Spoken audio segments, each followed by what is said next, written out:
पशुपतिनाथ मंदिर को लेकर ऐसी मान्यता है कि जो भी इस मंदिर में स्थापित भगवान के इस शिवलिंग के दर्शन कर लेता है उसे पशु योनि से मुक्ति मिल जाती है और वह मोक्ष को प्राप्त होता है। पशुपतिनाथ मंदिर में जाकर नंदी का दर्शन करने के पश्चात ही भगवान शिव के दर्शन करने चाहिए, ऐसा कहा जाता है। विभिन्न प्रकार के विशेष अवसरों पर यहाँ पर पशुओं की बलि दी जाती है। कहा जाता है कि ऐसा करने से पशु योनि से मुक्ति मिलती है। कहा जाता है कि चारों वेदों की रचना का आधार यही पशुपतिनाथ मंदिर है। इस मंदिर से जुड़े यह मान्यता है कि जो भी व्यक्ति अपने जीवन में इस मंदिर का तीर्थ कर लेता है वह पशु योनि से मुक्ति हो जाता है, अर्थात वह कभी पशु योनि में जन्म नहीं लेता और मोक्ष को प्राप्त होता है। पशुपतिनाथ मंदिर की शिव भगवान की मूर्ति धरती में आधी समाई हुई है और यह निरंतर प्रत्येक वर्ष कुछ इंच ऊपर आ जाती है। माना जाता है जिस दिन यह प्रतिमा धरती पर पूरी तरह ऊपर आ जाएगी तब इस धरती पर प्रलय आ जाएगी। पशुपतिनाथ मंदिर में पशुपतिनाथ भगवान की पूजा दक्षिण भारत के ब्राह्मण ही करते हैं। इस मंदिर के निकट आर्य घाट है। इसकी मान्यता बहुत अधिक है।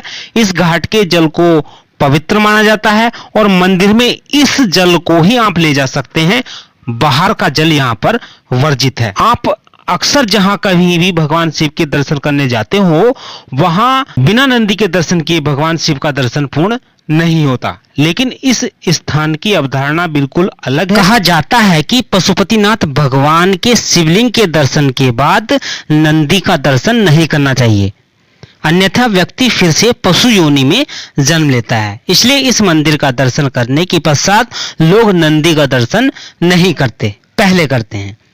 अप्रैल वर्ष 2015 में एक भीषण भूकंप से यहाँ की बहुत सी इमारतें क्षतिग्रस्त हुई, लेकिन इस मंदिर को कोई नुकसान नहीं हुआ। यह भी एक चमत्कार है। भारत की तरह नेपाल में भी एक से बढ़कर एक मंदिर और स्थापत्य कला के नमूने हैं। आज हम आपको नेपाल में स्थित भगवान शिव के रहस्यमय मंदिर पशुपतिनाथ मंदिर के महत्व एवं पौराणिक कहानी से जुड़ी मान्यताओं के बारे में बता रहे हैं। पशुपतिनाथ मंदिर का इतिहास आपको बता रहे हैं। इस मंदिर में स्थापित पशुपतिनाथ भगवान की मूर्ति पंचमुखी है, अर्थात उसके 5 मुख हैं और पांचों ही विशेष महत्व रखते हैं। साथ ही साथ पांचों मुखों के साथ साथ अलग अलग अवधारणाएं जुड़ी हुई हैं। पूर्व दिशा की ओर जो मुख है उसे तत्पुरुष कहकर संबोधित किया जाता है, जबकि पश्चिम दिशा की ओर वाले मुख को सदज्योत कहा जाता है। इस मंदिर में विशेषकर इसी मुख की पूजा होती है। इसके अलावा उत्तर दिशा की ओर वाले मुख को वामदेव अर्थात अर्धनारीश्वर कहा जाता है, जबकि दक्षिण दिशा की ओर वाले मुख को अधोरा कहकर संबोधित किया जाता है। इनका जो ऊपर का मुख है उसे ईशान मुख कहते हैं। इस मुख को सबसे उत्तम मुख कहा गया है। कहा जाता है कि पशुपतिनाथ का ये ज्योतिर्लिंग पारस पत्थर से निर्मित है। यहाँ पर उपस्थित भगवान शिव का पशुपतिनाथ मंदिर सनातन संस्कृति की सबसे अमूल्य धरोहर है। यह मंदिर भगवान शिव के ज्योतिर्लिंग में शामिल नहीं है, लेकिन दुनिया भर से यहाँ पर लोग आते हैं और दुनिया भर में यह प्रचलित है। संयुक्त राष्ट्र संघ के यूनेस्को में इसे विश्व धरोहर की सूची में शामिल किया गया है। भगवान पशुपतिनाथ का मंदिर 2 स्थानों पर स्थित है, जिनमें से पहला स्थान नेपाल के काठमांडू में, दूसरा भारत के मंदसौर में स्थित है। दोनों ही मंदिरों में समान आकृति की मूर्तियां स्थापित हैं तथा दोनों ही विश्व भर में विख्यात हैं। साथियों, हमारी इस वीडियो से जरा भी आपके ज्ञान में वृद्धि हो रही हो तो प्लीज वीडियो को लाइक, चैनल को सब्सक्राइब जरूर करें। भगवान शिव के अवतार का यह लोकप्रिय मंदिर हमारे पड़ोसी देश नेपाल की राजधानी काठमांडू से लगभग 3 किलोमीटर दूर देवपाटन गांव में स्थित है।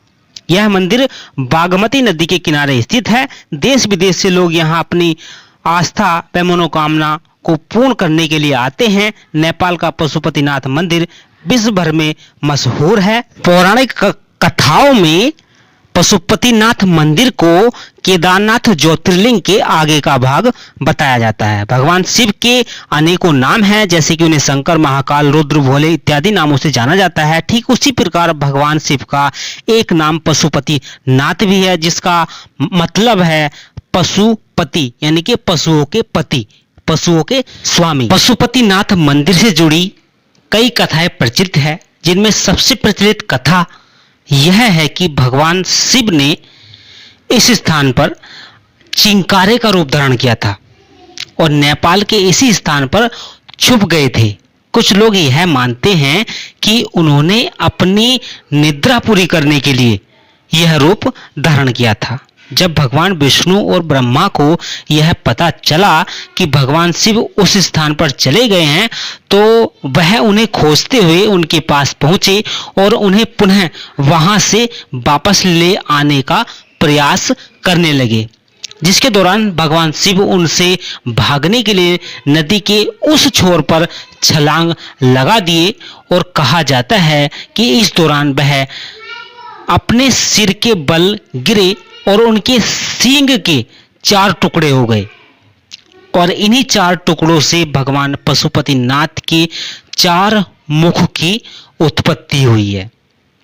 भले ही पशुपतिनाथ मंदिर को भगवान शिव के 12 ज्योतिर्लिंगों में स्थान नहीं दिया गया है, लेकिन इसकी महिमा भगवान शिव की 12 ज्योतिर्लिंगों से कम नहीं है।